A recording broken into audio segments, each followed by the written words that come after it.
a 30-hour day. If someone suddenly woke you up in the middle of the night and asked you how many hours are there in a day, you won't need to think about the answer. It's 24. It has always been 24, and it will always be 24.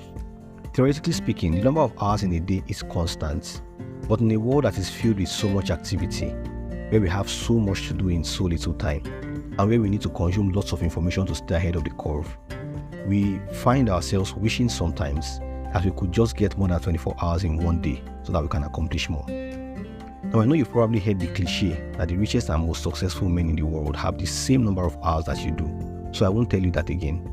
Oops, I just did. But that's really not the essence of today's notes. However, there are a few adjustments you can make to how you carry out your activities that will help you redeem some time. You may not necessarily be wasting time at the moment, but if you do these things, you could get more done with the time you have, and you probably get a 30-hour day sometimes at least. So here are the 2 top hacks I use. Number 1, adjust listening or viewing speed. This is probably the best hack I learned years ago from the very first podcast series I ever listened to, and it has helped me a lot. Most times when I watch tutorials online or listen to audio recordings, whether it's a WhatsApp voice note, a podcast, a YouTube video, or something else, I use 1.5x speed. I even use 2x speed for people that speak very slowly, like some Indian YouTubers. This doesn't work in all cases because some people naturally speak fast, but for me, it works 80% of the time. I once watched a 3-hour video at 2x speed. I completed the video in 1.5 hours, and to be honest, I got every bit of the message. What's more, I gained 1.5 hours of valuable time to channel to other important things. Now let me say some things here. When you start using this hack, you may not be able to jump from 1x speed to 1.5x or 2x, but you can start from 1.2. Your brain may not notice the difference, and you can keep increasing over time. I must also state that this hack works best when you are just trying to get information quickly from a video or audio. You might want to use it sparingly for online hands-on tutorials, otherwise it may be counterproductive. Number 2, maximize the times when you are not necessarily doing brain work.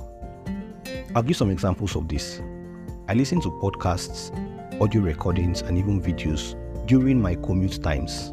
That's when I'm driving, cycling, walking on the road, or taking a cab. I also consume audio and video content when I'm cooking, eating, or getting ready to leave the house. These are times when your brain is not necessarily doing critical tasks, so you want to use these times well. And by the way, this principle doesn't only apply to productive content, it also applies to fun content. For example, some people like to watch movies while eating. Like my sister, you may also have the ability to watch movies while effectively doing other productive tasks, like reading or doing some handicrafts. Importantly, at least, it's better than focusing all of your attention on the movie, and you are essentially saving valuable time. I've presented some examples here, but I encourage you to think of other variations of this idea that can help you improve the use of your time. Now imagine how much time you can save when you combine these 2 hacks. Believe me when I say the results are tremendous. Over time, I have trained my brain to become accustomed to consuming content at higher speeds.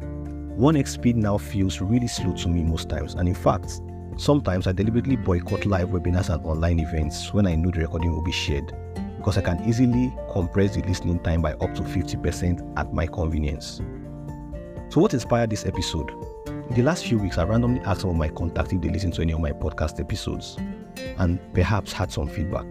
A couple of them said yes, yet others simply said, I just haven't had the time. And so it occurred to me that as simple and as effective as these hacks are, a lot of people may not know them, and it will be great to share.